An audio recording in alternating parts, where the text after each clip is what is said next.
Hello, everybody. Welcome back. YouTube.com/GeekLoud. It is a Thursday night. It's 8 p.m. So, of course, it's the Gaming Enforcement Agency right here on Geek Aloud. I'm joined, as always, by Unky Dunky in that there second slot. How are you this evening, mate? Mate, I'm doing very well. All the better for having you asked. Thanks, mate. Excellent work. And Bully, third slot in it tonight. How you doing, mate? Well, I was put in my place, so I don't think there's any. Monkeying around trying to slide myself up up those boxes. But how am I? I'm on edge, as you can see. My boys up playing. They've just hit 9 points in front, so we'll. I've now got I don't have enough to do. I don't have enough screens running normally. I've got another screen with a footy on, so we'll see how we go. Now, mate, tell me, when was the last time you played a decent AFL video game?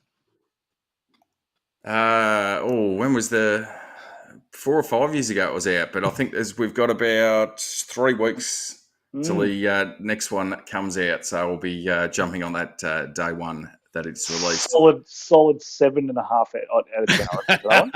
If I'd be happy with the 7.5, because most of them are about 4 or 5. So yeah, very true, very true.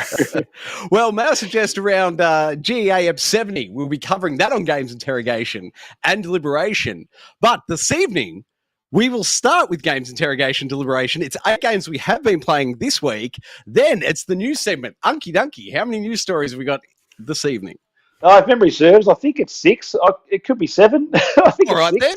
We'll go with 7. We'll go with 6. All right, 6. 8 and 6. Sure, why not? And then, of course, we're off to the Standoff, everyone's favourite segment. Unky Dunky, what does it take to be in the running this evening? Mate, we had Tchia come out this week, and Tchia starts with a silent T, so we're looking at the best silent protagonist. A bit of a long bow to string to draw, whatever you want to call it. But yeah, we've also had a few games recently with a lot of chatty box main characters that could do with shutting up a little bit. So let's go back to the time when our protagonist didn't say a whole lot. I love it. Excellent. Looking forward to it. And then, of course, it's audience interrogation. Bully, are you happy to interrogate those YouTube chatters this evening as we go? I'm happy to interrogate the channels, but I'll tell you what, if someone starts getting on there and bagging Geelong, I'm going to shut the whole thing down. Yeah, I'm going to point out as well, that was for Tagaro as well. He's on about it every week about, integration. Tagaro, he's already in there. He's dropped $20, so that one's for you, Tagaro. You've got your interrogation.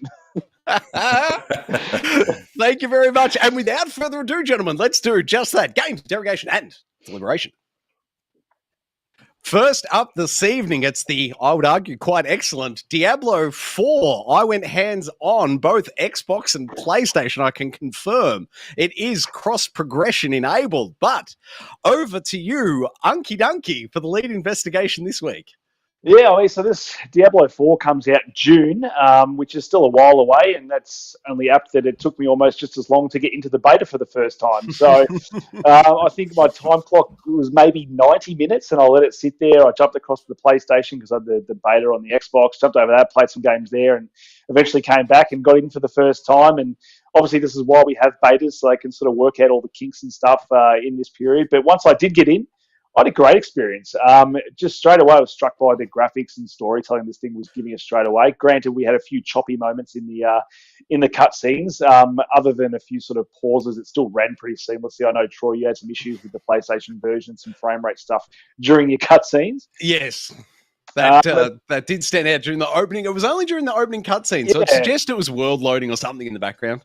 It would have to be something like that, and understandable. Those cutscenes are beautiful to look at, though. Like, I didn't want to skip any of them because they are telling you the story, and they just look so nice as well. And I think that's what this Diablo is doing better than I think number 3 did. I can't remember a whole bunch of the story in number 3, but automatically I'm drawn into this story, and I want to keep playing this more. And the problem I've got is with wanting to play it more is the beta progression doesn't then go into the full game when it comes out. So I feel like I'm doing all this time and all this effort for nothing, essentially. So I kind of wanted to just stop playing it so I can experience it all properly and grind my character out and do that when the game comes out. So I'm not sure about you, Troy. I picked the Rogue class, which I've really enjoyed so far with the range combat and the melee and unlocking abilities and stuff. What did you go with? I went with the Barbarian. My default one, the one I prefer to do, is the Crusader, but no Crusader available, at least in the beta. Maybe the class will be back in for the full proper, hopefully. I do believe all classes, I think 5 classes are open up this weekend for the open beta. So you'll be able to have a crack at that. Well, he wasn't even in the lineup. We see it on this footage at some point. I think there's 5 on there, but Crusader's not one of them. I think they may have switched out the Necromancer, which was like the 6th or 7th class from Diablo 3 that was DLC. Looks like they've promoted him up, so maybe Crusader will come later, DLC. Who knows? Yeah. So, either way, I think you could pick out of 3 characters, I think, for this current beta at the moment. Yeah, that sounds right.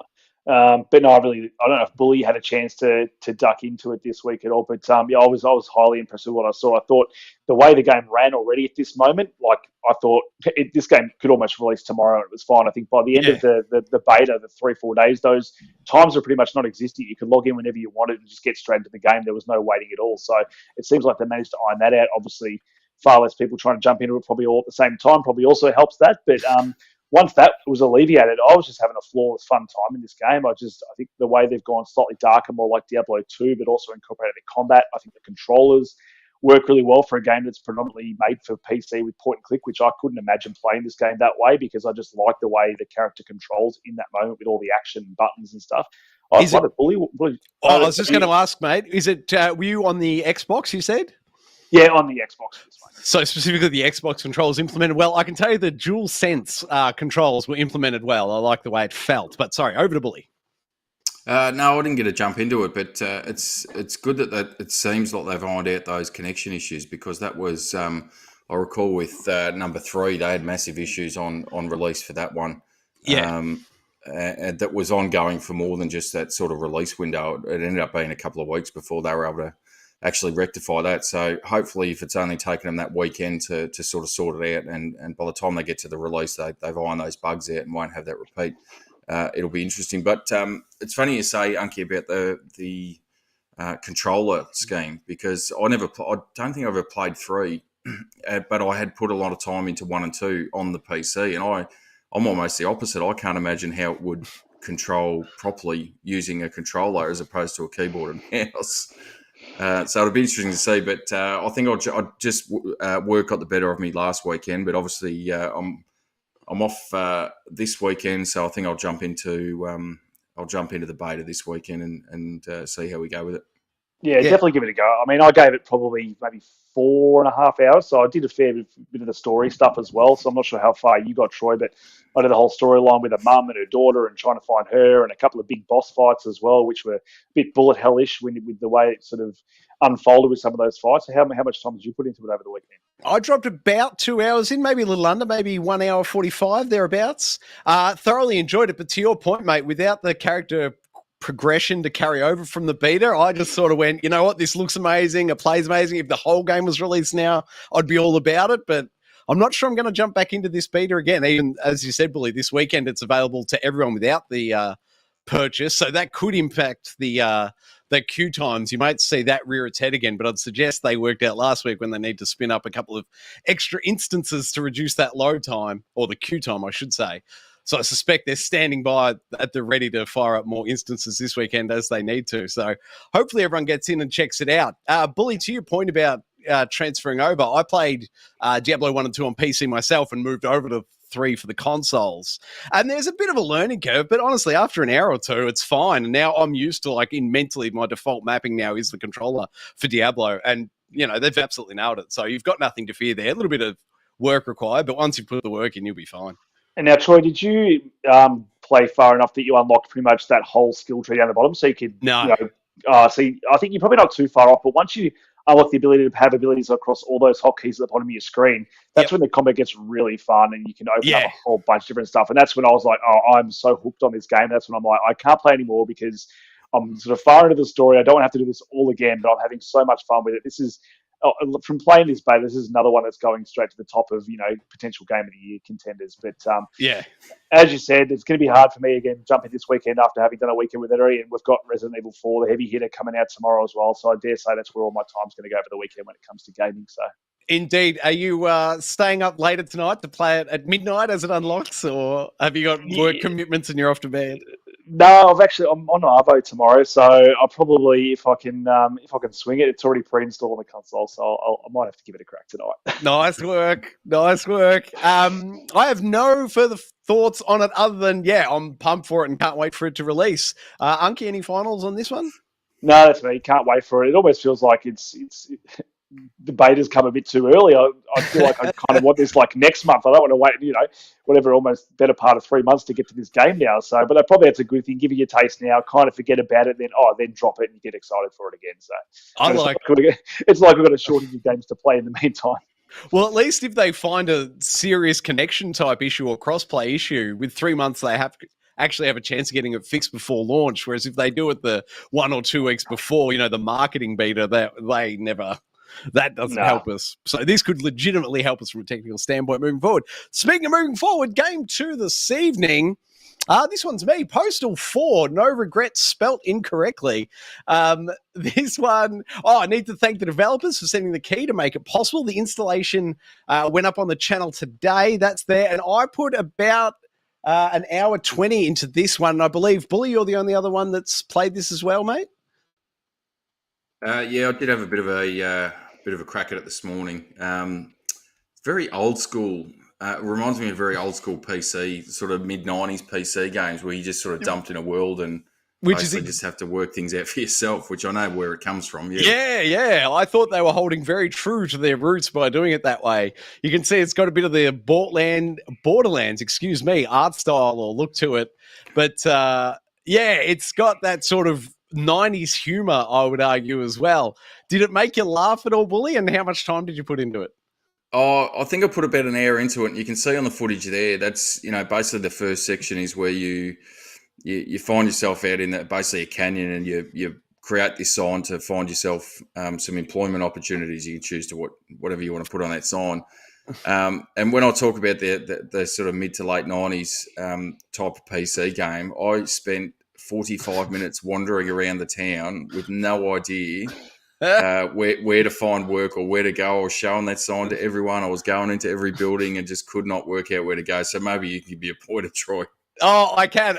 This game is so exactly like the first ones, where you start unemployed and the whole thing's just about you looking for work, and you're sort of just introduced to the town characters. And spoiler alert, you never get an actual job. You stay unemployed the whole time. So you walk around and you show this. But Bully, if you hit the trackpad, it'll bring up your phone. It's like a GTA 5 kind of interface. Then you can navigate through the phone.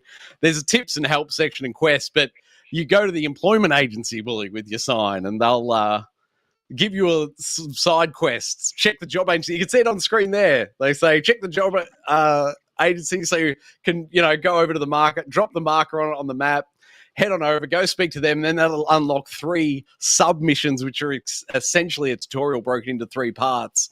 But it's, to your point, Bully, it's so dated. You remember how you play remasters and you're kind of like, oh, this game now looks as good as I thought it always did? Yeah. This is like the opposite of that. This game looks exactly how I remember it looking back in the 90s, and it plays the same way. There is not much modern. Like, they've got a mobile phone in there, but insofar as quest structure, missions, game layout, all of it's taken directly from the 90s Postal. It's relatively well implemented on console, like for what it is, but this is not a slick, modern first-person shooter. Don't go into this one thinking it's a Far Cry clone or anything of the like. But check this out. Your first job, well, it's optional which one you do of the 3, but the first one is the weapons training segment. You go to the prison and it's like bring your child to work day, but it's like give the bum a gun and get him to enforce some rules at a prison. It's just crazy. The whole thing is insane. It's full of sort of teenage humor. If you can get into teenage humor, it's that kind of thing. But you can see here, like, the codes are all it's keypad entry. It's really basic puzzle solving. It's predominantly a first person shooter with comedy leanings, but I can say it holds true to the original. If you like the original, you'll probably find the same humor on display here. And so if you're still into that sort of thing, it's for you. But I'm not sure if you're not attached to this game, the origins of the franchise, whether it's one for you at all. I can certainly recommend it, though, if you like the original PC ones, or even the G.E.A. film from the, 2006 or something, 2002? I don't even know when that was. IMDb it, Bully. But that's it. Very broad strokes. But if you like the old ones, play it. But I don't think there's anything in this for newcomers to the series. So what you're saying, Troy, is it's not the best game to come out with a 4 in its title this week. Well, did another game with 4 in its title come out this week, or are you referring to the beta? Resident Evil 4. Of course. Resident Evil 4 tomorrow. A small little title coming out as well. Unfortunately, this one's not going to eat us lunch. No, it isn't. If you're looking for a few laughs, though, I'd suggest checking it out. All right, game 3 this week is over to you, Bully. So the Townsmen VR, I've continued on the PSVR 2 sort of roll through some of the launch games. And I have to say, I was actually mildly excited about this one. I'm a bit of an RTS fan from back in the day, and I sort of thought, well, if you can do that in VR and rotate yourself around the world and get that experience from basically oversight, or you can pull yourself up and down and around the island, so you can basically zoom in or zoom out, and you get a really good feel for what your townsfolk are doing. So had really high hopes for it. I have to say, my first question is, did anyone play test this thing? Because well, I've done the first island, which you can see on screen there, is in essence a tutorial. So it tells you how to build things. It tells you how to use your citizens or your civilians or whatever you want to call them. The problem I found is, as you can see there, is you've got to pick them up and drop them into the thing that you either want built or that you want them to do. But quite often what I found, and I don't know whether you experience this, Troy, is that you drop them onto the building that you want them to build, and then they just wander off. If you hold and get them close, it actually the building will get like a whitish hue around it. Yeah. So I was doing that, and okay. you get that sort of indication that they were going to be attached to whatever they were building. Yes. You drop them down, and then they just wander off. And I was doing this time and time again, and it wasn't until I worked out, and just sort of let it run a little bit, but what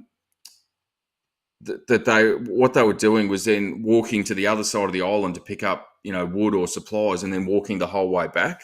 Yes. And it took, I reckon, a good 5 or 10 minutes to picking them up, dragging them back, to actually work out what they were doing. And it gets a little bit more convoluted as you go, because as you start needing more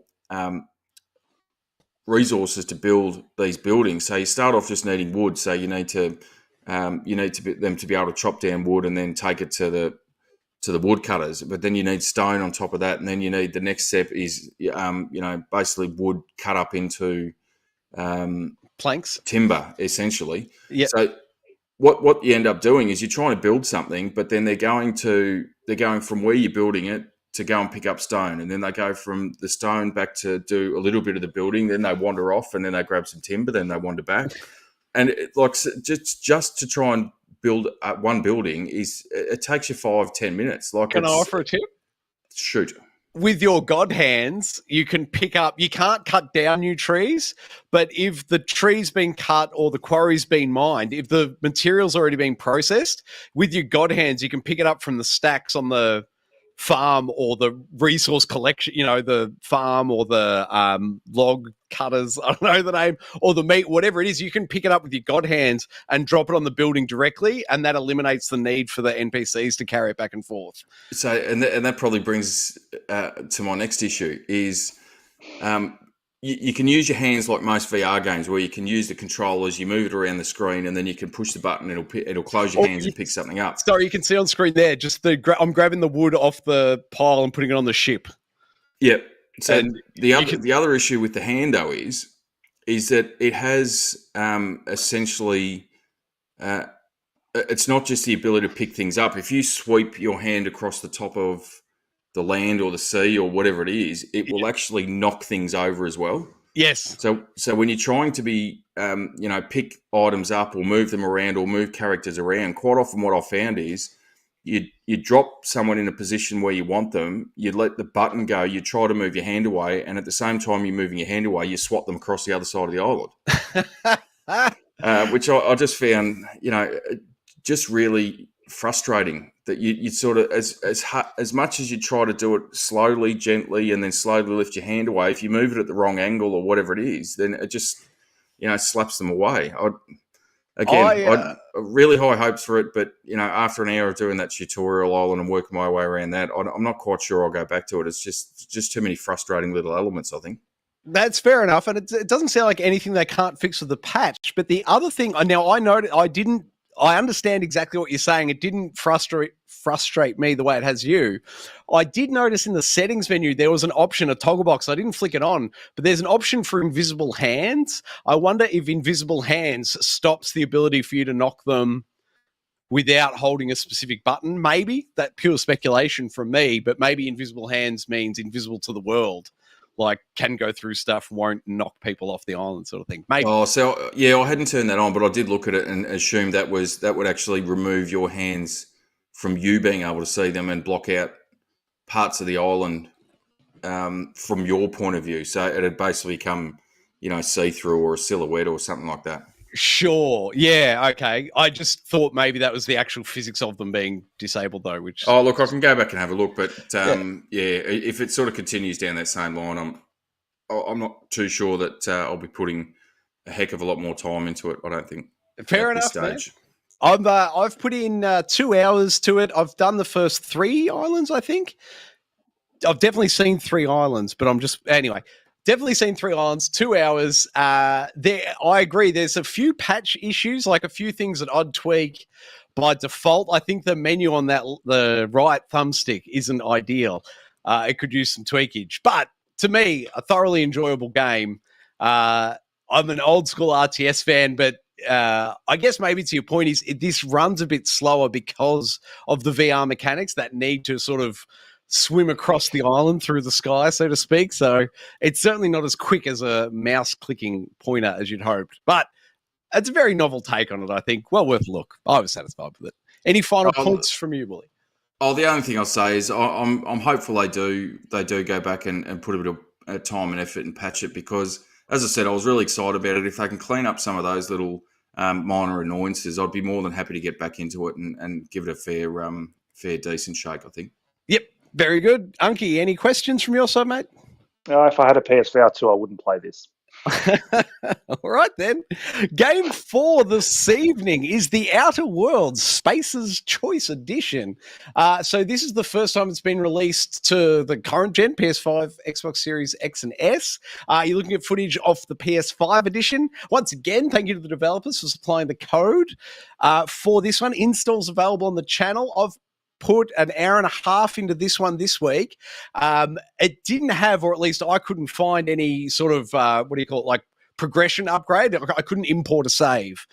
So it was starting out again. And with Hogwarts being half eaten still on my plate, I didn't really want to invest too heavily, but I have gone hands-on. And I can confirm the number one annoyance for me on the last gen, I don't know if you blokes played it, but for me it was the load times on the old gen hardware. You'd, warp to a world, but even on the world, if you had to travel, you go off and do a side quest out in the wilderness somewhere, and then you're just trying to fast travel back to town to do the turn in. Last gen consoles, that was a painfully slow process with all the loading, but that has not entirely been removed, but I'd say 90% alleviated on this one, which is the big, huge improvement. Obviously, it looks a bit better and the frame rate runs better, cutscenes run better, everything runs better is what you'd want, and it's that base game. As I said, it's essentially the game of the year condition. The two DLCs they had previously released for it are bundled in together. Unky, did you go hands-on with this last gen, man?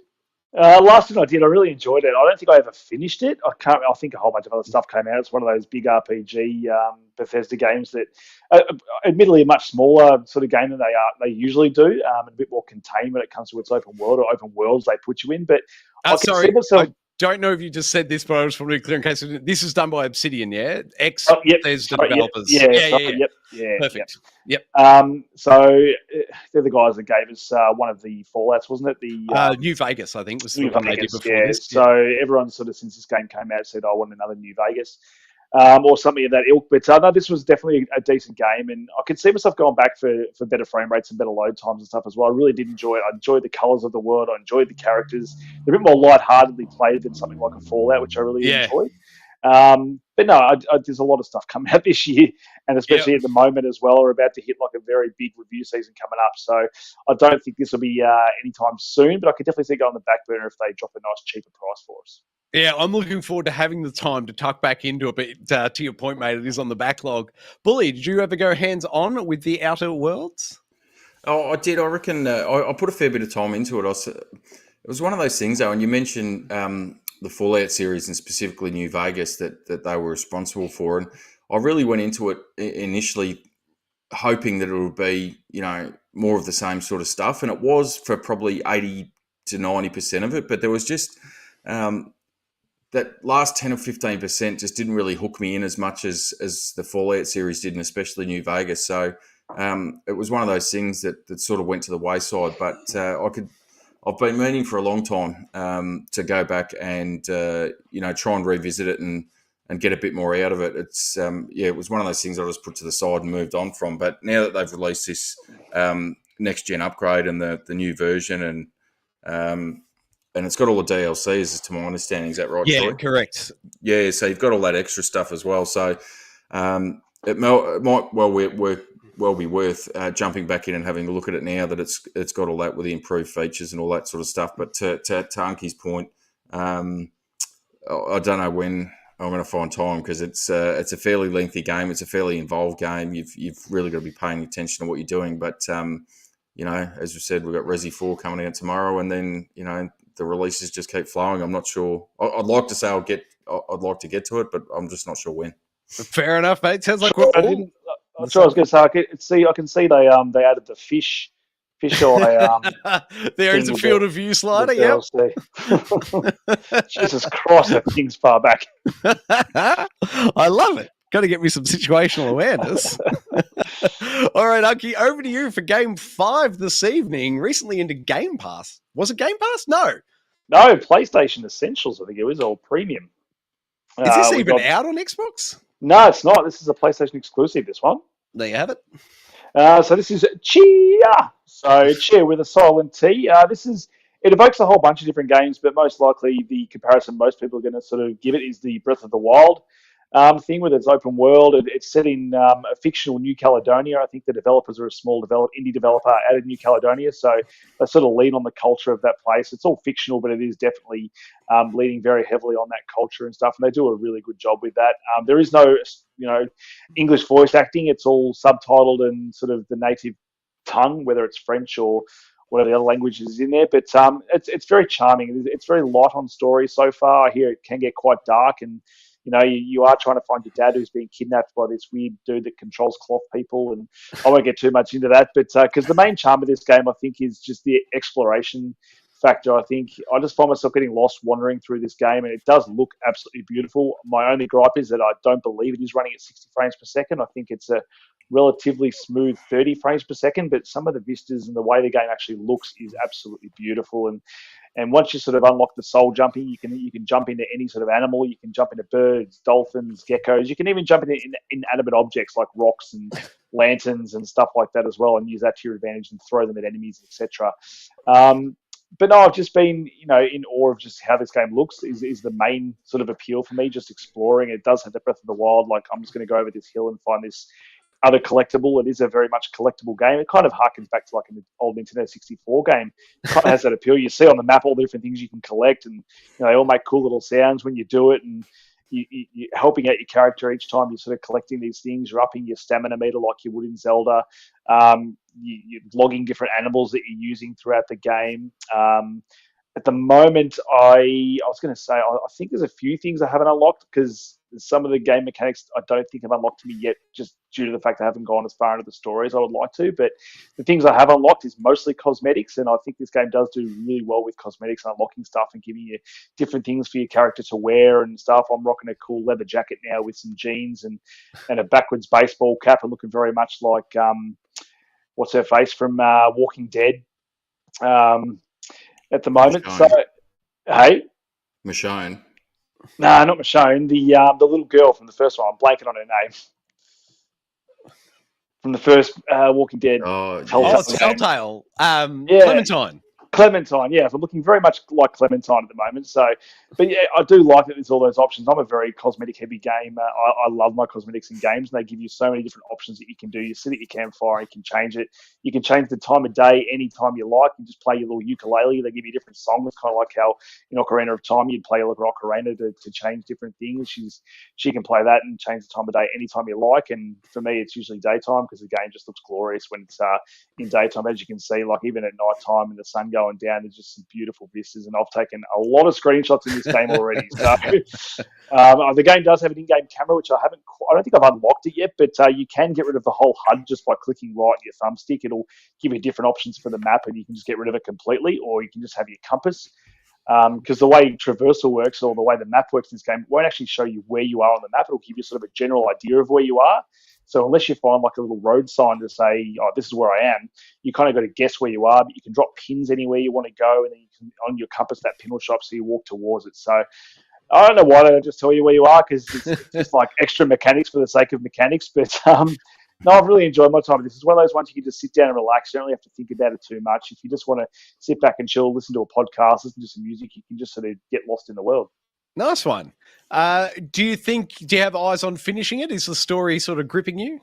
The story, I haven't done a whole lot of the story stuff. I have found myself sort of just going out and finding the sort of points of interest, sort of like your Assassin's Creed stuff, which then shows you where all the things are on the map. And I've sort of been going and hitting all those points to, upgrade my stamina so I can, stay underwater longer. I can climb mountains longer. I can stay in the air longer if I'm flying and all that kind of stuff. So I've only probably done a couple of the story missions, and most of them have been fetch questy at the moment. Like, I need a crab to make dinner. So you go out and find a crab, put it in your backpack, take it back, and then you do a cute little mini game where you're making like crab tacos and stuff like that, which, to the game's credit, if you don't want to do any of that stuff, it actually gives you an option in the menu. If you hit start, you can actually skip gameplay section and it'll skip you to the next part of the game if you want to, which I think is a really good mechanic. If you're just getting bored with something, if you want to go to the next bit, you just hit skip. Yeah, wild. Same with the music. Whenever you're in like a music section, they're playing a song and there's like a little mini game where you got to try and hit it.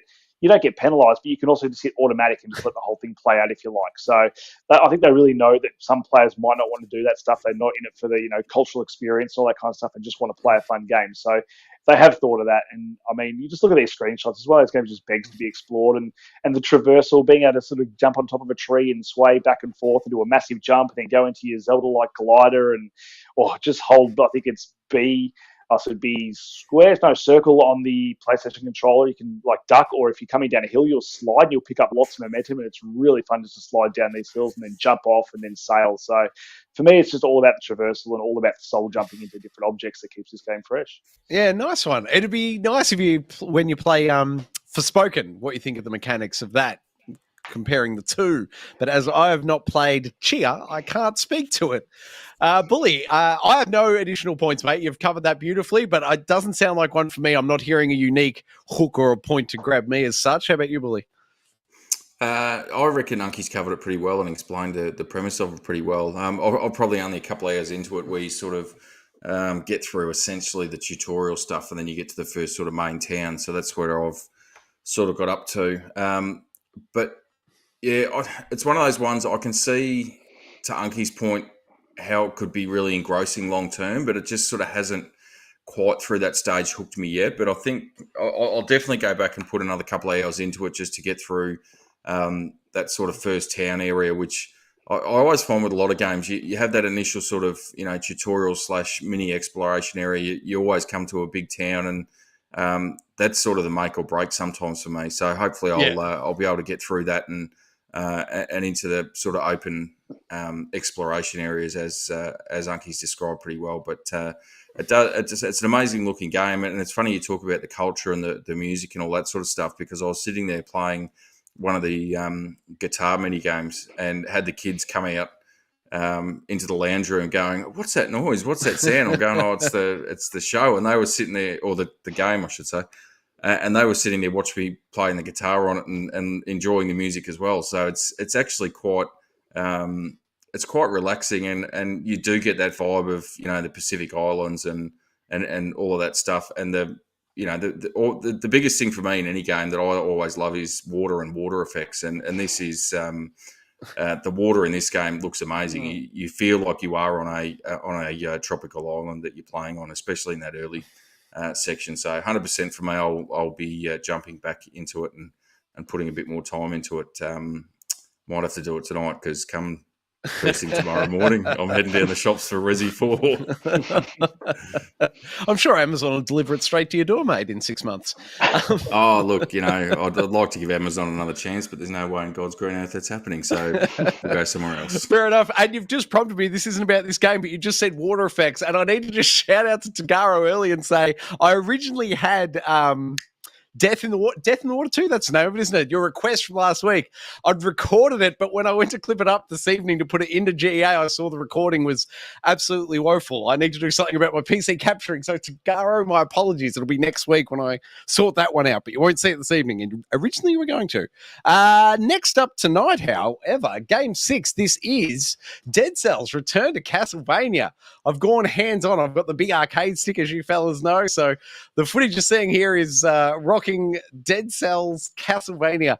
I absolutely love it. This game, Dead Cells itself is a phenomenal base game, and the coat of paint they've given it for Castlevania is absolutely perfect. There's, they haven't changed any gameplay mechanics other than to add the weapon. And I'm blanking on both the protagonist's name and the name of his whip sword. What's it called? I don't know. I'm still stuck on the fact that you said you had a big giant stick to play this game with. I've only got a medium-sized one. Anyway, so playing through, but it's standard Dead Cells. I haven't finished it yet. I haven't gotten up to the. Oh gosh! Now I think there was 4. You know the map, how it's laid out, Unky, how it breaks into the bunch of sections. I think I think there's 4 castle sections. There's outer castle, then inner castle, and then I think it's Master's Chamber, and I'm blanking on the last one. But I certainly haven't finished the DLC yet, but absolutely loved my hands-on time with it. As you can see here, it's more of that great goodness. As I said, they've got a couple of specific upgrades, specific weapons, but nothing fundamentally changes the Dead Space formula or format. It's just a fantastic game and a great reason to go back and play some more. Now, I'm obviously hugely in love with it, Unky, but does this look to your art style? Are you particularly fond of Castlevania? Do you think it'll get the $12.34 purchase off you? It may do. I loved the first Dead Cells. I played that game for hours when it first came out on the Switch. I don't know if it ever made the jump once it came to other consoles. I might have played on the PlayStation because I think it might have been free at one point. But no, I love Castlevania, this art style as well. Now, a question I've got, though, is with the DLC, do you have to access it through the main game or is it its own separate part? No, you've got to access it through the main game. So you start in that same chamber and you go off into whatever it's called, the underground, whatever that first map is, and it's got the various exit points. Basically, they add a new exit point that'll take you to the Castlevania one, and then it loops back in and comes back out, sort of thing. You get, because it all branches, you can do like one level of Castlevania, but then go back into the, what's it called, Stilt Village or whatever. Yeah. That's, if you wanted to, you can duck in and out of that DLC as you go. You can thread it into your game if you like. Amazing. It's one of my favorite sort of roguelite style games, especially in this, 2D format. Sort of Castlevania, Metroidvania style as well. I just think they nailed the progression system.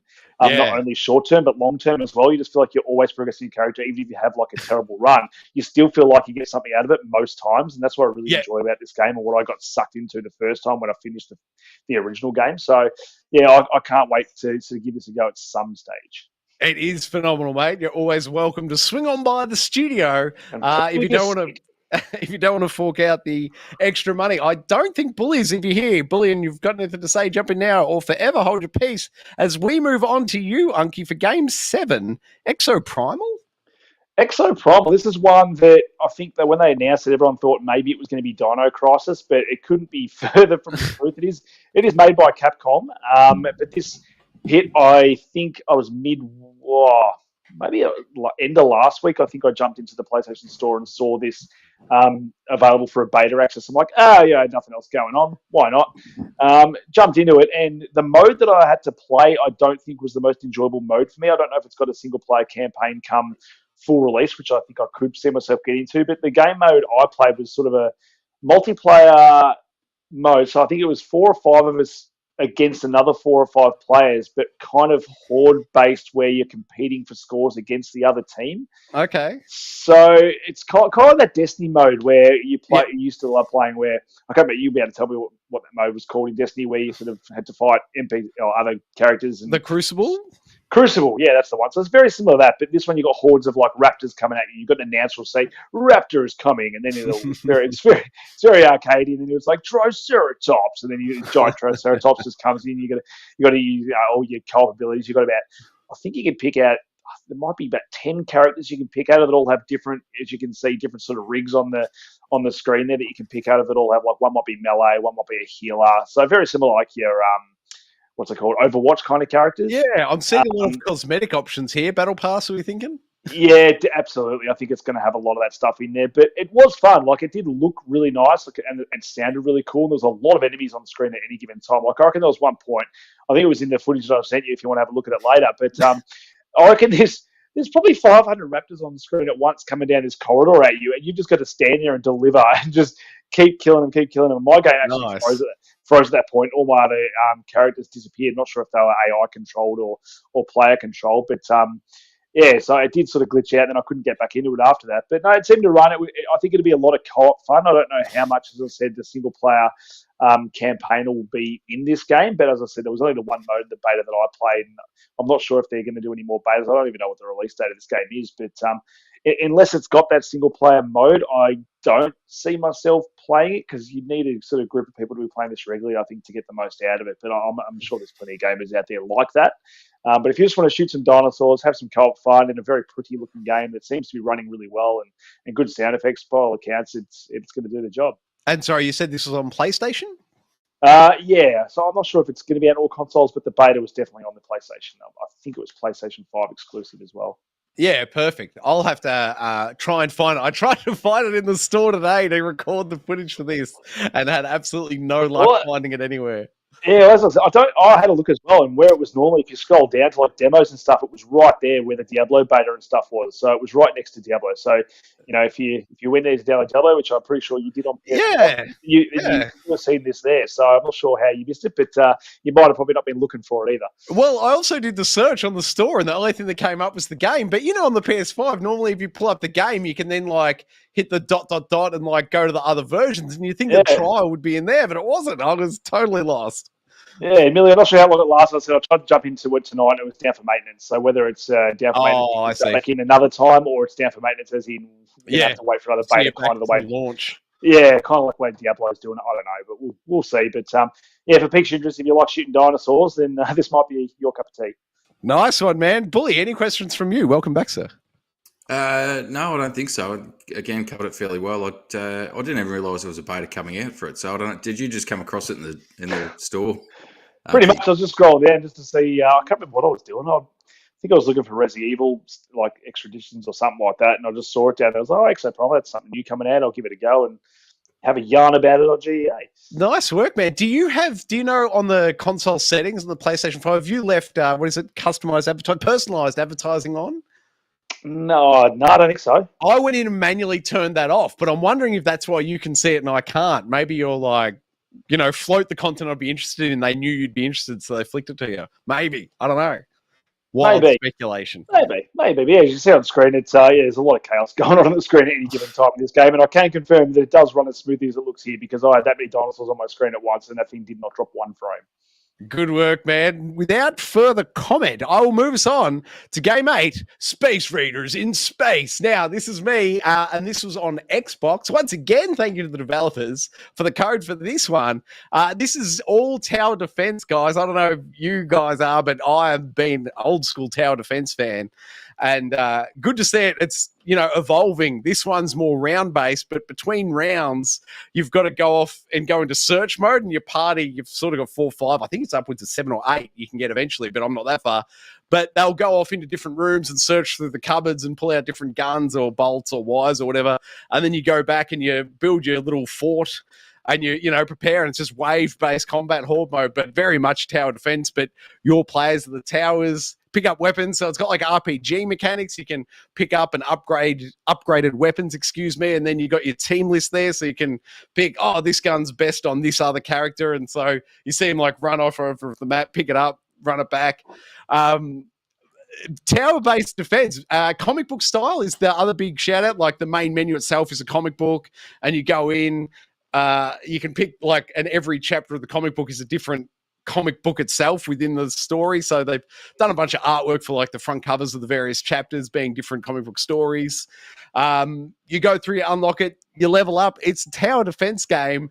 Thoroughly enjoyable. If you like tower defense, I say pick it up. It was, I want to say it was $22 in the store. So for $22 tower defense game, sounds like this would be it. It's got both a single player campaign, but also you can go to like endless wave mode once you unlock the maps. You can pick any of the maps you've unlocked and do endless horde mode or wave mode and go for the high scores on the leaderboards there. That's kind of the broad strokes of it. As I said, I'm an old school tower defense fan, so this one really lit me up, but I don't know, it's so technical and so complex. If you don't have a history of tower defense games, I'm not sure you'd be able to pick it up and play this one. It's very in-depth for a tower defense game. Boys, does it rattle either of your cages? So it's a bit more complex than Postal 4 then. Oh, yeah. There's a few more layered systems going on. No, between this and Townsmen VR, like RTS and then tower defense games are probably my least favourite two genres, to be honest. And I couldn't see myself digging into anything like this unless it was something completely unique. But no, I like the art style. That's one thing going for it. I really like the way it looks. But I can't see myself playing any kind of real-time strategy or even tower defense game these days, unfortunately. Fair enough, man. Oh, and a shout-out to the comedy writing in it. It is, there is comedy written into it, and it's good comedy, I would argue. Bully, any comments from your side, mate? Tower defense for you? Not a massive tower defense person, and again, I'll go back to the backlog sitting on the shelf there. That's going to get bigger tomorrow morning. So fair enough. I won't make promises I can't keep and say that I'll get to it because I don't think there's any chance that's going to happen. Fair enough. It's an enjoyable little one. Oh, the other thing I'll say, I put about 5 or 6 hours into it, but unlocked like 400 gamer score or something. It's pretty generous with the gamer score. Is the only final point on our final game for this evening. Gentlemen, shall we go kick in a newsroom door? Let's do it. Feet are ready. Who has the right to remain newsworthy this week? Unky Dunky. This one straight out of our mother country. We have Starfield has been given an R rating in Australia for high impact drug use, which is not the first time that's happened here. I'm pretty sure it happened with a Fallout, didn't it? We had to change the names of the drugs and stuff in Fallout. Yeah, 3, right. I believe, or Fallout 4. But no, so Starfield, the R rating, when Rating Games board breaks down each game into 6 categories: sex, nudity, themes, language, violence, and drug use, and rates their potential impact on players. While Starfield's rating noted that there was no sex and very mild nudity, it also noted a moderate impact for themes and bad language, as well as a strong impact for violence. However, under the drug use category, the board gave its highest rating, high impact, pushing the game into the R rating classification. What do we think, guys? Quick straw poll. Are they going to change it and get a lower rating, or are they going to run with it? No, not now. I reckon now that we've got our ratings here for games, I think they'll just run with it. And if this game comes out in, what are they whispering, September? Is that the whisper at this stage? That's the whisper. It's not the whisper. Didn't they give us a date in September? Did they? Did they officially date it as September? Maybe. I thought they did. I thought they told us September. This feels like the longest range ever Australian classification rating. 6th of September. There we go. September. Yeah, 6th of September. Yeah, and we're getting that I think June sometime. We're getting the June 11. We're getting the the showcase. Yeah, but they do. The Australian classification is usually, I would argue, 6 weeks before game release. It's really weird to me. I'm just flagging it. It's odd that the Australia, China, you see a lot of leaks come out of the China classification board, and there's a couple of others, Brazil maybe. South Korean. Yeah, those are the guys that sort of get it months and months in advance, and them getting it is usually a good long-range indicator that it's a few months off, but Australia is never on the cutting edge of this stuff, so I'm very shocked. Consider me shocked that Australia is so many months out. I reckon the thing it says to me, though, is that the game is, in essence, finished as in the content of it, but and this is what really concerns me, is if it's getting to the point of getting rated, it's almost 6 months in advance. Yeah. Is that there is some massive technical issues with it that they're, originally we were talking a June release date. Issues. Well, I know there's issues, but being Bethesda, but it just says to me that, originally it was supposed to be June. It's been pushed back to September, so they've given themselves another 3 or so months there. But the fact that they keep pushing it out so far in advance says to me that there's some massive technical issues with it, which really concerns me, and should be really concerning Microsoft as well, because this, and I think I've said it before, this and Redfall, if either of these two don't hit, that's some massive issues going forward for Microsoft and their Game Pass. Yeah, great call, mate. I don't know what else to... It's just really, it strikes me as so odd that they've got it early. That's the only thing I can't get past it, in fact. All right, then. Should we move on to story 2? Let's do it. Story 2 this week, Unky Dunky. Who is it? Speaking of games that have been delayed, but Suicide Squad is highly unlikely to drop its live service elements it's claimed. So Suicide Squad Kill the Justice League live services elements are highly unlikely to be dropped, it's been claimed. Last week, a Bloomberg source claimed Warner has decided to push the title from its currently announced May release date to the second half of 2023. I don't think the live service is as big an issue as it gets claimed when they hit these things in the news, because let's face it, pretty much everyone is online these days, and if you are offline for 2 seconds, everyone freaks out anyway. So I do get the whole, people don't want to be able to play this game offline, and you shouldn't need an internet connection. But I think they're mainly going to be going away and polishing this game up to sort of get it to a point where that can't be a criticism of the game, because people may be going to criticize the game anyway. You don't want that stuff to sort of negatively impact it also.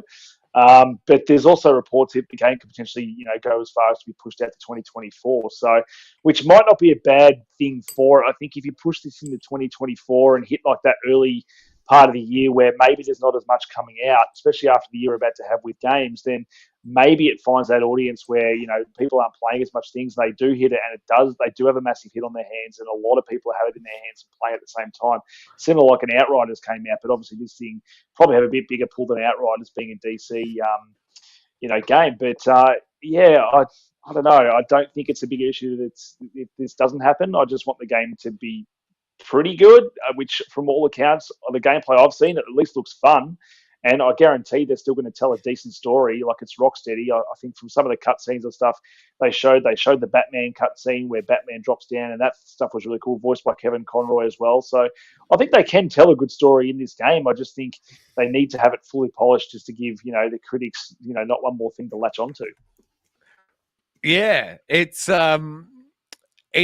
scary to me. Like, they haven't moved it far enough to, like we were sort of discussing it last time, that they haven't moved it far enough to pull the core mechanics out of it. So it is just polish. And I don't know, man, it's been in development. What is it, development now for 8 years? Has it been 8? Yeah, it's close to. Yeah, it's been a long time since the last Batman game. I think they just need to get it out the door and cut their losses and move on. At this point, I don't think the extra 6 months is really going to help them at all. That's what patches are for, isn't it? Just get the game out, put it in our hands. What will be, and then move on to your next IP, I reckon. Yeah, I'm not sure they're going to save this one with the extra couple of months. Bully, your thoughts?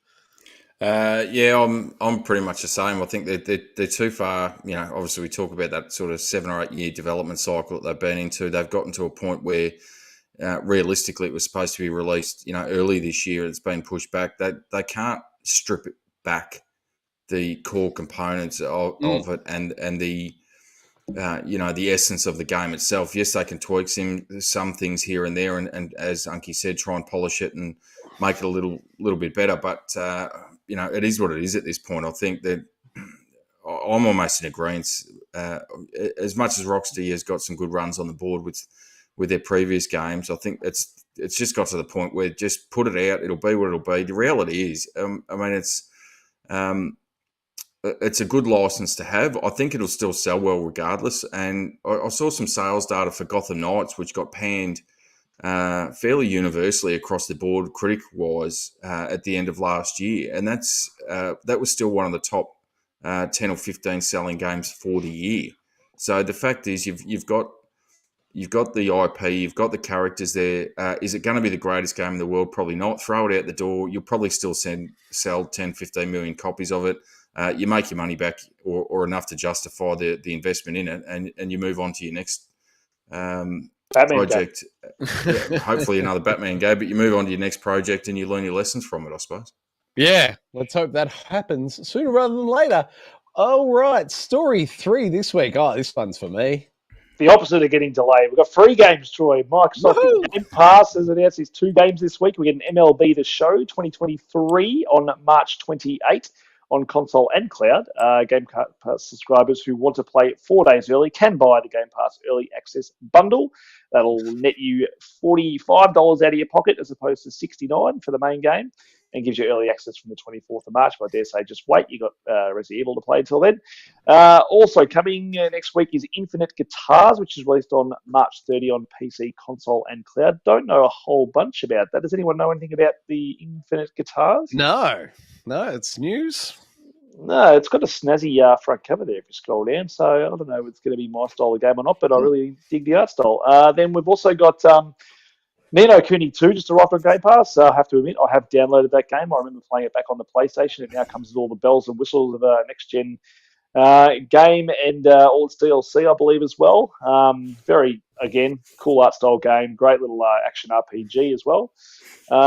We are also getting the Rally Adventure DLC for Forza Horizon 5. It's coming March 29, while the DLC itself is paid. The game is on Game Pass. So get yourself that amazing game and get yourself the DLC coming out. And then got just a little PSA. The following games will be leaving Game Pass on March 31. A Memoir Blue, Chinatown Detective Agency, Cluster Truck, Double Dragon Neon, Kraken Academy, MLB The Show 2022. Who needs that? The new one's here. And Power Rangers Battle for the Grid. Any on there that we should highlight for people to check out before it disappears? Any must-plays on that list, either, gents? I wouldn't have thought so. Well, Double Dragon was a fun little throwback game. Nice.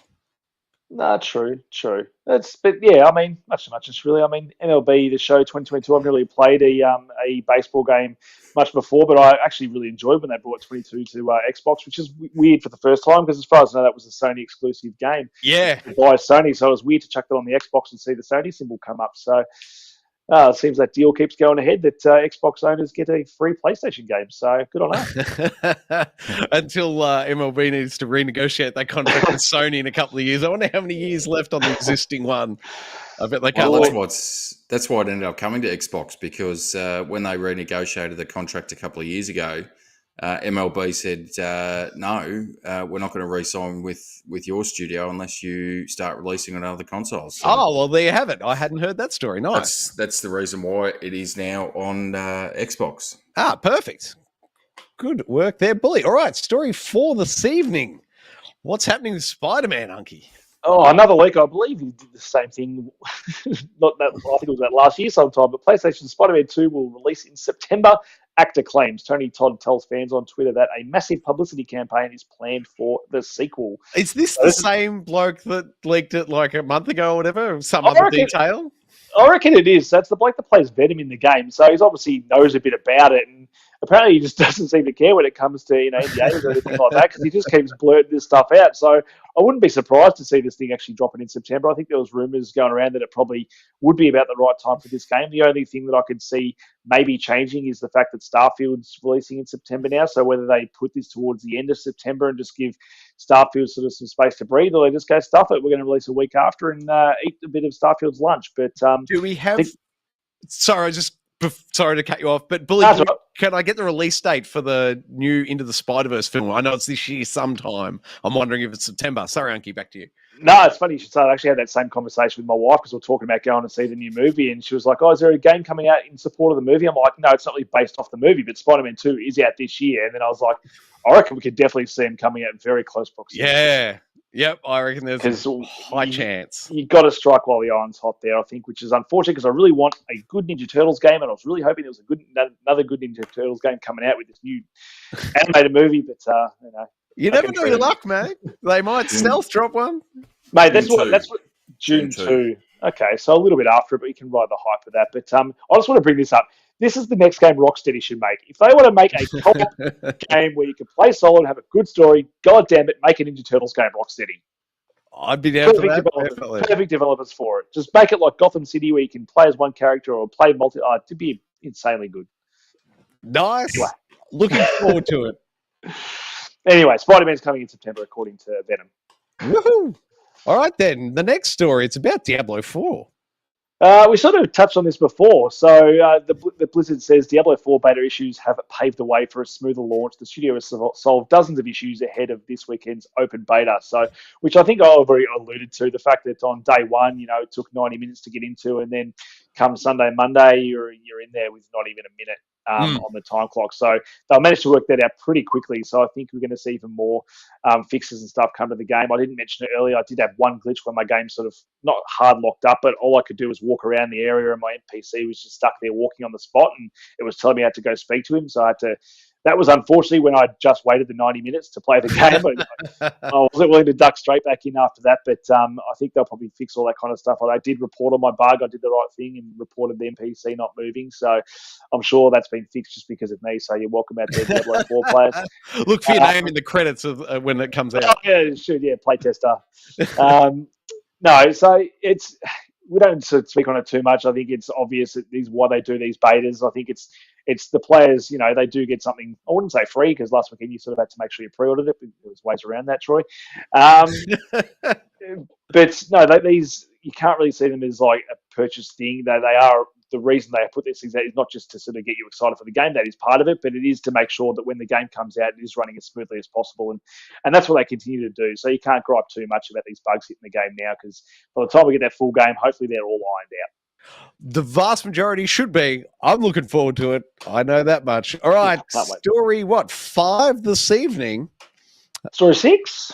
Sure. Story 6 this evening, Unky. That's all right. I thought we had 7 stories earlier, so we're doing well. No, this one's a good one. This is what I like to hear.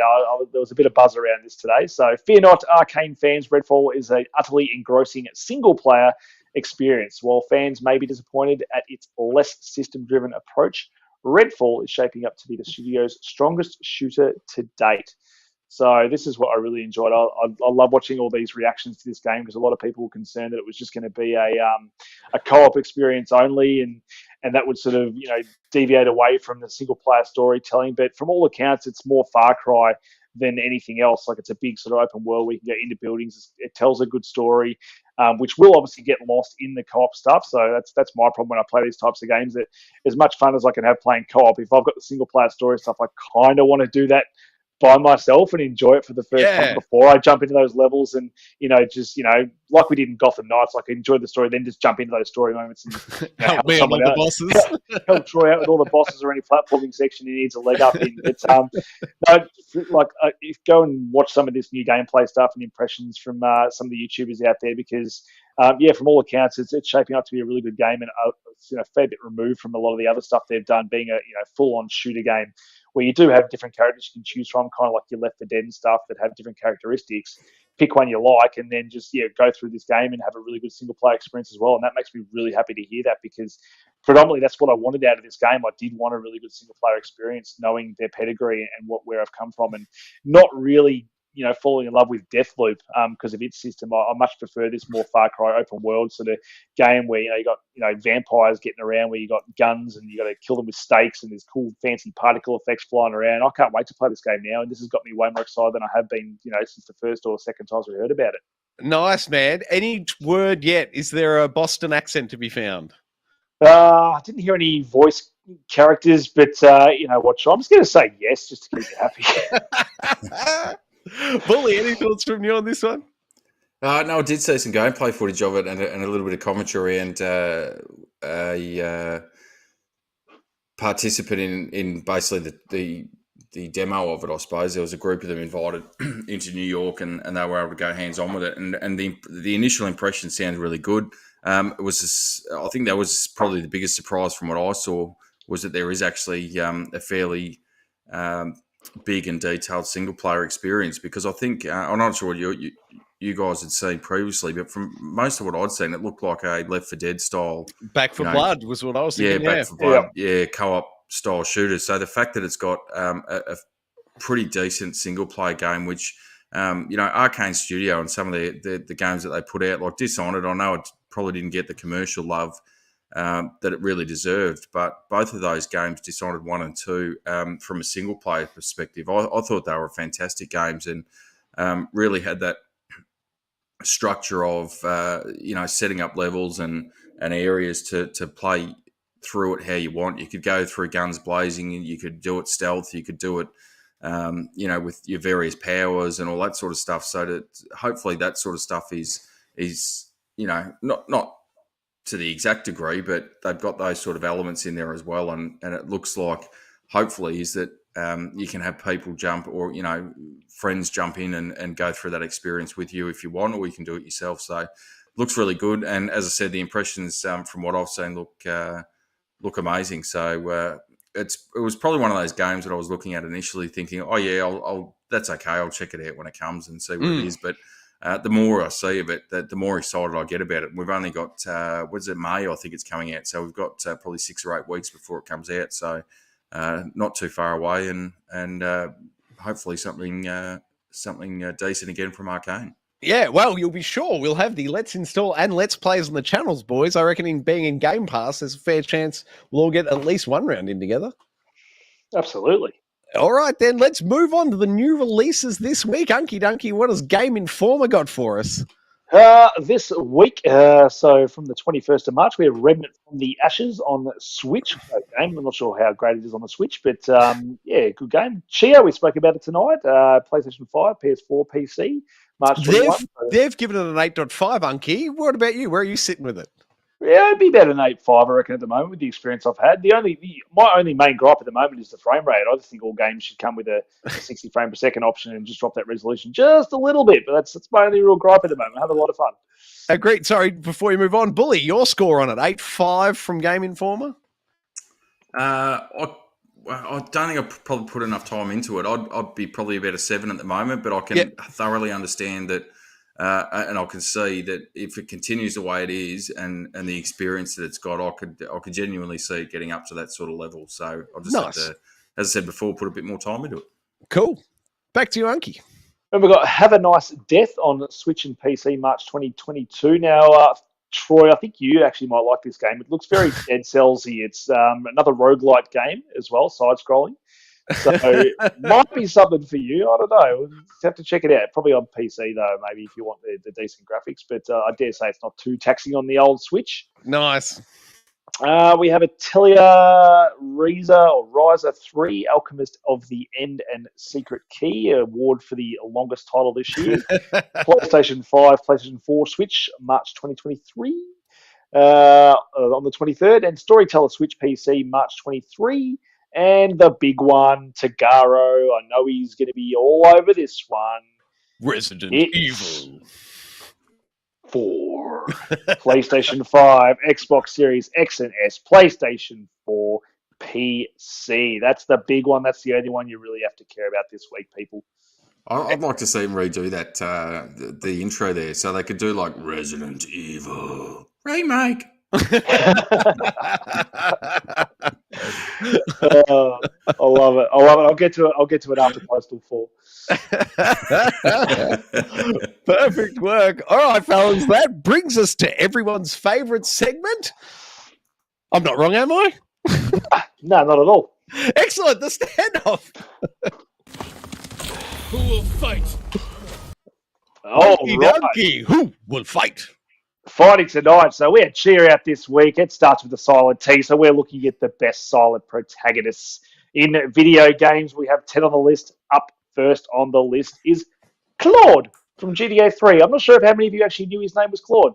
I didn't know it until we covered it on G.E.A. At some point. It came up. That was the first time I came across his name. He's about as bland as his character looks in this game. And I think that, though, is what I think Rockstar was probably going for. I think the first time they were going open world, 3D with their game, I think they wanted the world to speak for itself, which a lot of their games do anyway now. but without the worry of a character sort of taking away from that. So I think that enabled people to sort of move throughout that world and put themselves in that character's shoes, sort of without having to worry about too much personality coming from him. So he may be a bland character with a bland name that no one knows. I reckon you could poll maybe 100 people, and you might get 2 people that know that guy's name was Claude, me included. I had no idea until I did this standoff. Nice work, man. I am a big fan of the GTA series. Claude, GTA 3, that was such a moment the first time you played GTA 3 and it went 3D for the first time. Woo, I absolutely loved it. And yeah, you're right, man. The silent protagonist enabled anyone to play it. It was beautiful. They didn't need a 30-minute backstory in some other town to sell the character either. No. Bully, any thoughts on you, mate? No, it was just one of those things. Because it was such an open sandbox world, and the first time I've really seen anything of that magnitude, that having a silent protagonist for that really suited it, because you could picture yourself, and you could, as you said, you didn't need the backstory. You could create your own story. You could create your own world. You could set it up and do basically whatever you want. So I agree. I didn't know it was Claude either, but there you go. I'm probably sure I made some name up for him while I was playing it, but I don't think Claude would have been what I chose. Very good. Unky, should we move on to number 2 this week? We can move on to number 2. Number 2. Now, this is kind of not cheating, but I mean, just recently, Dead Space got a remake where they actually fully voiced this character. But Isaac Clarke from the original Dead Space didn't say a word, and I think the reason he didn't say a word is because the amount of stuff he gets asked to do by all the other cohorts on the thing, he would have just told everyone to get fucked, I reckon. Excuse my French. They just sent this guy to do absolutely all the dirty work. He's left, right, center. He's up in the middle. He goes back to where he needs to go before. He's doing absolutely everything, and he doesn't get to say a word about it. He's just like, but what he doesn't say, he does all the talking with that those line guns and stuff. So he knows how to make those things sing, and that's all he needs to do is to cut limbs off. He doesn't need to talk. He just needs to use that trigger finger. Indeed. Yeah, I love it. It's back to the because what was it, Xbox 360 back at the time? Or was this 2006, 2007, somewhere in there? Yeah. And it was, hardware resource constraints that would, you'd really have to justify your character having a voice back then. But once again, we knew this guy's name was Isaac Clarke because everyone addresses him. Is it by his full name every time? I feel like, excuse me, Mr. Isaac Clarke. Excuse me, Isaac Clarke. I need you to go take care of the turbine, Isaac Clarke. So you knew his name, but that was enough for me. Bully, any thoughts on the old Dead Space song protagonist? No, I just I don't know. I don't know whether it was Isaac Clarke every time. I thought it was just Isaac, go and do this. Isaac, go and do that. Okay, all right. How about you 2 lift a finger? I wouldn't go astray. All right. Standoff entry 3. 3. So not Naughty Dog's only silent protagonist on this list, but Mr. Crash Bandicoot himself. I could have sworn this guy talked just because you look at him, he's very animated, but he doesn't really talk. He lets his actions do the talking again. But very strange to have a character sort of like this that's very cartoon-like back in the day to not have a voice. You'd think it'd be something very easy to do. You wouldn't have to say a whole bunch, but it's me, Crash Bandicoot. And if I remember correctly, a lot of the characters around him talk, I think. But just he doesn't. So I think like all the female crashes and all the other characters, the mask I think. The mask definitely says Ooga Booga a lot. Ooga Booga. So even he's got more voice lines than old Crash Bandicoot. But no, he doesn't need a voice to show that he's a badass in the video game world. Look at him go. He's got the dance moves to back it up too. Love Crash, love his apples. Did they voice him in the most recent one? Have they done a release where he's voiced? I don't think so. I think the reason what was the most recent one, Crash 4? Crash 4, yeah. So, it'd be pretty hard to talk with all those apples in his face all the time anyway. So maybe that's why he doesn't talk. Just need a series of crunching sounds. That's it. Bully, any fond memories of Crash Bandicoot? I'll just see if you can pick this up because he actually does talk in this Nintendo ad. Does he? What does he say, Bully? I'm not sure, as I said, I'm not sure if he can pick that up. No, But, I didn't get it. He's out the front of the Nintendo building, and he starts, "Hey, plumber boy, what are you telling me, plumber boy?" So not the video game version of Crash Bandicoot. Not No, in the his guy, off time. the guy in the suit, The guy in the suit. That's the not guy, Crash. The guy in a suit. some guy in a suit, lobs up in the back of a crusty old pickup truck, and he's calling out Mario, "Hey, plumber boy, get out of here! I'll take you out. Oh, come on, plumber boy." Is that a Boston accent? I can't. Not quite. All right. I'd like to say yes, but I need to work. I need a couple of seconds to work my way in it. And if I don't, I'll sound like an absolute goose. True. Just ride the O's, Boston. Gordon Freeman, number 4. Gordon Mr. Freeman. Another guy that, you could swear would speak in a game, but again, it's one of those ones that probably better if, you put yourself in that character. But for someone that is so well known as a character in video games, very weird that he doesn't talk. Like a lot of these other games sort of take a back step to that, but the fact that they sort of refer to him a lot and he has such a big part to play in the story of these games, you would think that at least by number 2, he would probably talk, but no. I love the dude. Who's the main protagonist in number 2 that just constantly says Mr. Freeman? The whole game you hear him on comms. Mr. Freeman. I love it. It's the only way I know his name, but I certainly know the sound his gun makes. The Ripper. Zing, zing. Was it the Ripper? And that was with the saw and the gravity gun? It was the gravity gun. It was the Ripper as well. I don't know. You pick up. I think it was the gravity gun. You'd pick up the saw blades. Yeah. Ding, ding. That's right. Does more talking with the saw blades than he does his own voice. Exactly. How about number 5? Number 5, arguably one of the biggest and well-known silent protagonists going around, is Link from Zelda. I mean, he may go here every now and again when he chops down, all the grass and stuff like that, and that's about pretty much all he does. I don't think he's ever said a word in any of the Zelda games. Not to my knowledge. Call me wrong, but I'm pretty sure he doesn't. It's one of those weird ones you think, just with the progression of video games that, maybe you couldn't do it back in the day, but you'd think by now you probably could give Link a voice, given the fact that he does have that here. But again, it's one of those games that, you want to inhabit that main character. Yeah. And it puts you... I know with Breath of the Wild, they actually he was called Link and you couldn't actually change his name. But leading up to that, you could...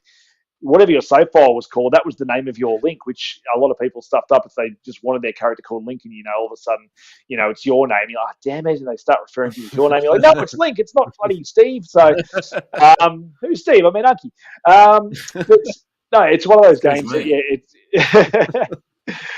It's one of those ones. It's just held that sort of trope throughout the whole of the Zelda series, where they just want you to inhabit this character, and even though now he is officially called Link in these new games, that he still doesn't have a voice. So, but again, Princess Zelda, she talks. All the other characters around Link, they talk.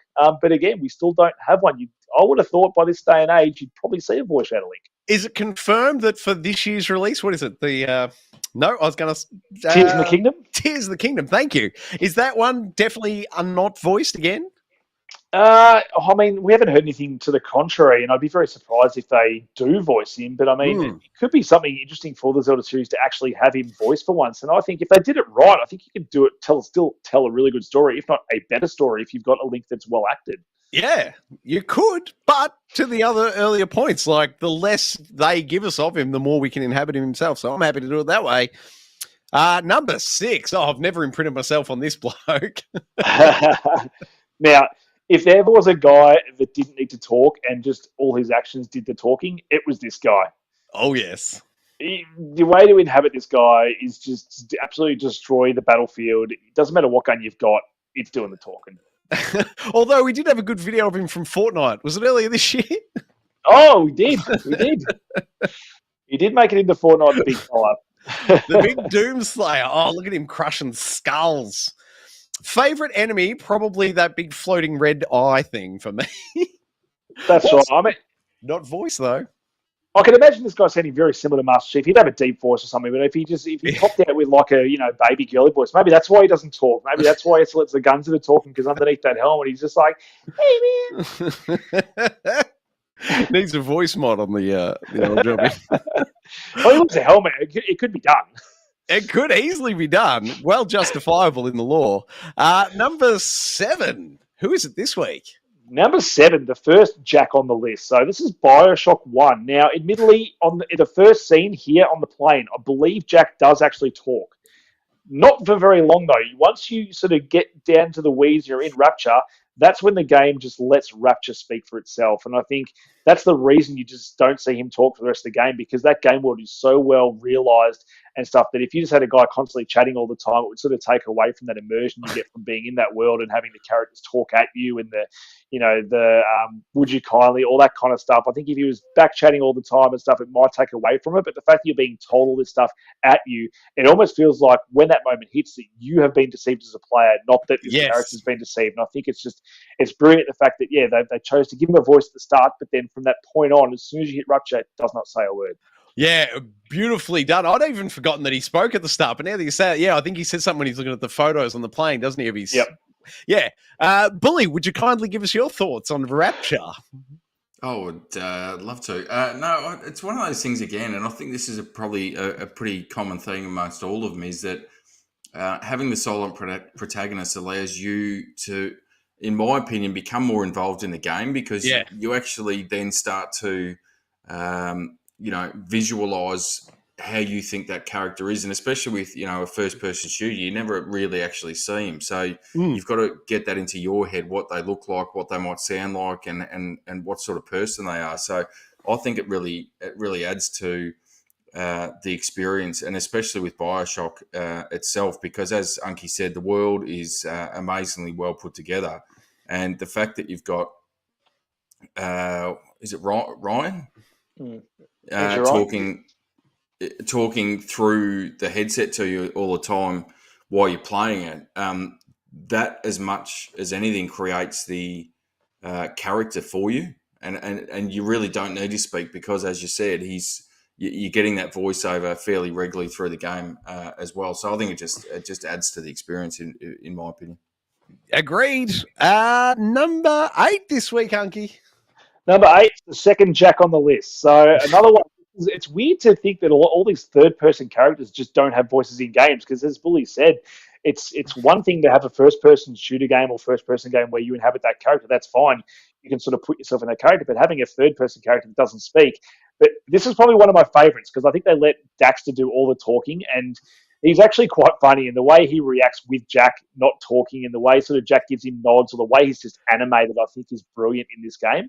Yep. I think this is obviously, and then the start of the second game, there is a joke and Jack just starts talking at the start of that game. It's a big surprise, and I think Daxter says something about, would you stop yelling at me or something like that, even though he just talks. But I think it was just a brilliant way to do that first game, to sort of have Daxter sort of bounce off Jack and have all that comedy play out where, he's almost aware that he's not talking, and they sort of play up on that as well. And doesn't just bounce off Jack when it comes to his dialogue. He literally bounces off him every now and then. It's a fun sort of mateship that you get between those two, and I think that wouldn't have worked quite so well if it was them just sort of talking back and forth with each other. And I think that's one of the reasons I actually enjoy Jack 1 probably the most out of all the Jack and Daxter games, is just the way it's sort of animated and the way it's sort of told. Their mateship sort of just with Daxter talking. I don't know. I think it's quite charming the way it was done. Yeah, it was really effectively done. It kind of... It somewhat reminds me of, it almost feels like they're one character, though, by doing it. By just having one of them voice, they feel like a unit together. They do, yep. I think it would serve to separate them if they both spoke. Any points from you on Jack and Daxter there, Billy? No, I covered it pretty well. I think, nice. game-wise, it was really probably PlayStation's first sort of open world 3D game. They'd had some variations of it, but this is probably as close as to a Mario effort as you'd get out of PlayStation at the time, even though they had Crash Bandicoot running in the background. So fairly similar to Mario in that respect as well, because you don't really hear Mario speak when you're playing, apart from the woohoo. Yeah. And you think about it's quite funny to think about that. Naughty Dog had these silent protagonists in Crash and Jack, and then to go on to what they've done now, arguably telling the best narrative stories and have the best voice actors going around in their games. So it's quite funny to think about.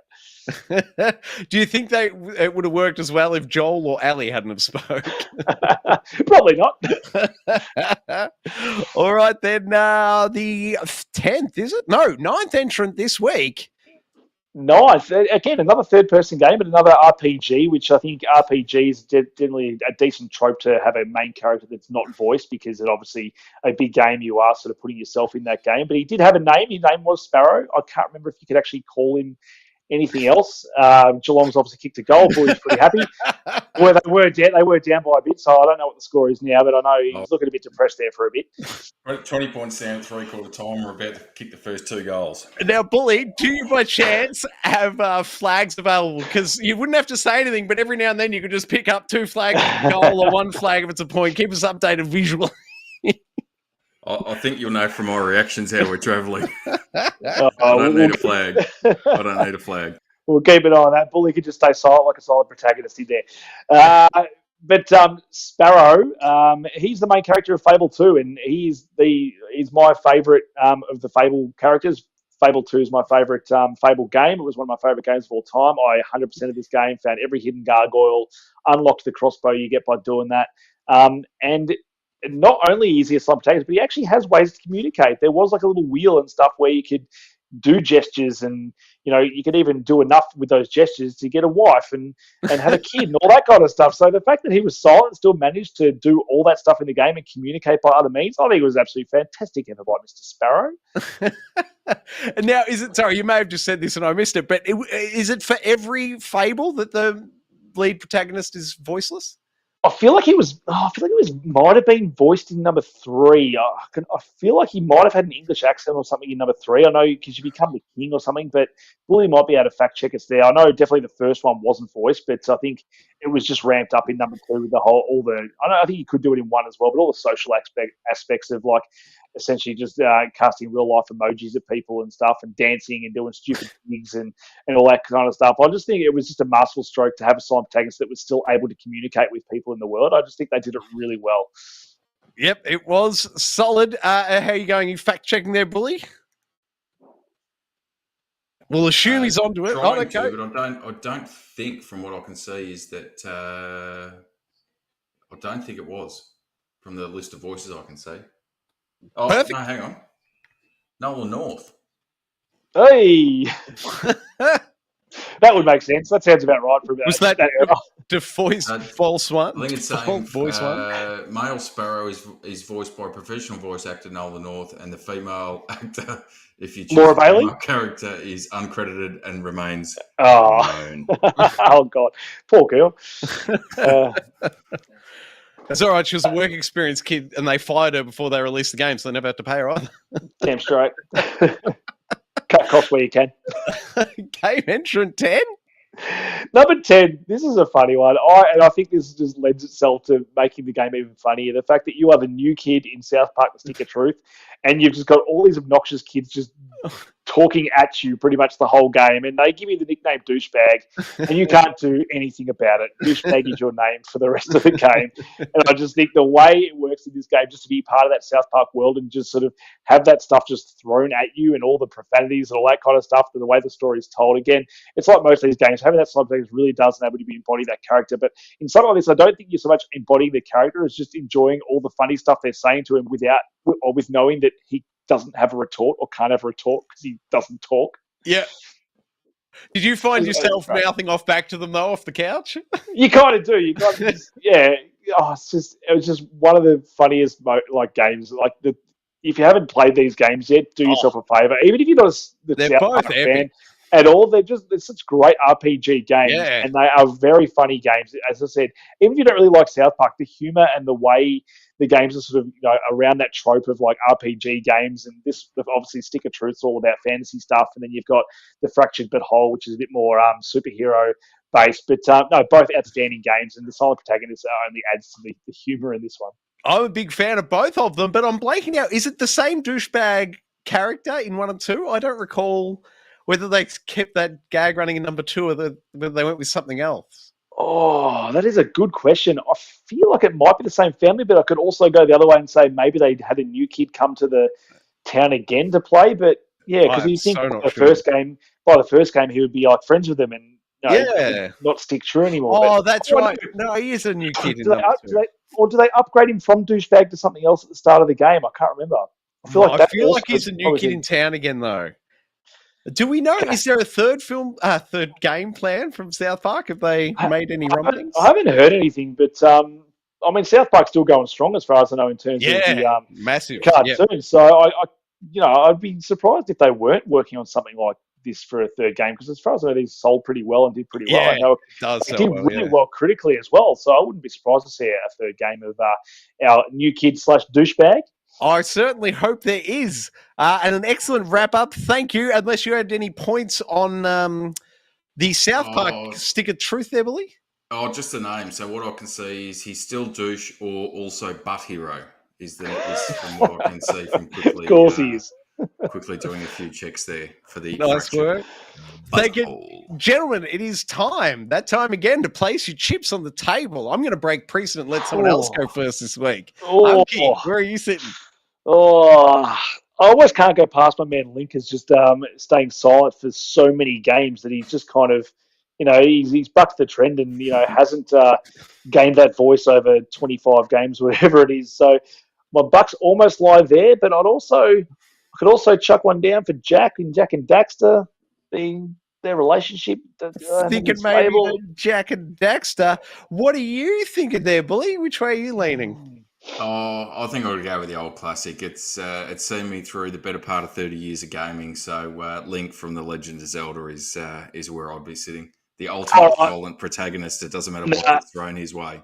Nah, agreed. You can't go past Link, can you?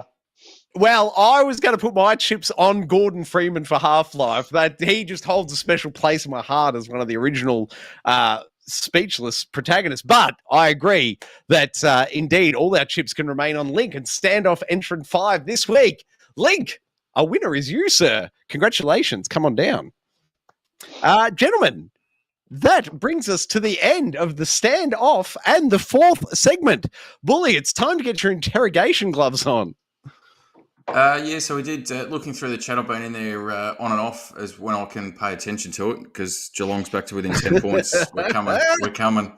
Eric Tate jumped in there and said that have any of us played the WWE 2K23 game? I know the last year's one. I think we all played last year's one and really rated it, but not sure if you guys have gone hands-on with the new one yet. No, it's out of my price bracket this very heavily release-laden year. How about you, players? No, I haven't jumped into it. I think it's like normal sort of sports games. I'll jump into one version every sort of 3 or 4 years, and that sort of does me for the time period. And then you have a bit of a crack at, it, and then wait for another one down the track. Yeah, fair enough. I'm in the same boat as well. Eric Tate, if you have played it, mate, how does it hold up to previous entrants? I'd love to know. You did say it's a fun game, but didn't compare it to last year's ones. We've also got a bit of a weird one. I had a hustler insane that was offering me $200 to shave my head on the podcast. Little do you know, the reason I wear this hat is because there's nothing underneath. And you're wasting your $200. I hope you took him up on the offer then. Bully, what you should have done is like, yeah, I'll get right to it. Walk away, take the hat off, come back. $200, well, I'll have to wait and see if he comes back on again and offers me the 200, and I'll take him up on an offer.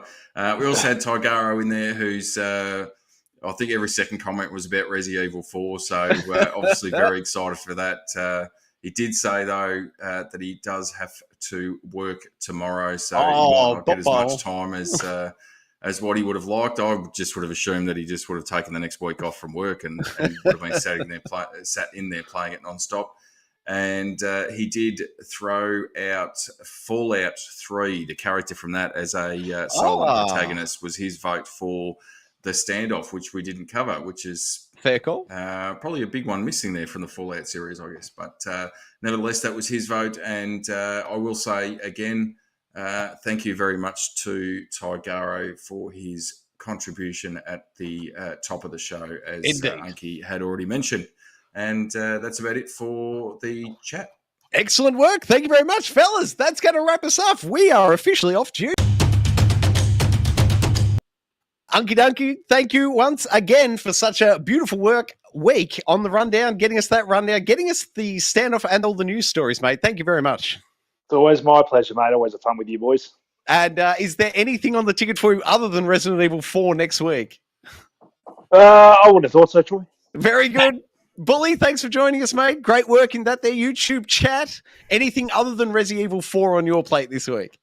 What's on my plate for the next 10 minutes is Carlton just kicked a goddamn goal, so now we've got to kick 3 before we win. That's about the only thing that's on my plate this evening. And then Resi 4 tomorrow. And as I said, I think I mentioned it yesterday or this morning, Troy. I do have a couple of weeks off work, so that mountainous backlog, you might see some videos popping up on the channel over the next week or two. So stay tuned for that. And if you do have any favourites that you want me to go back and replay or revisit and have a look at, by all means, jump onto a Twitter account at Geek Aloud, or just drop a comment in any of the videos as well. I'll check those out. And if there's something that I've got you want me to play, I'll certainly jump into it.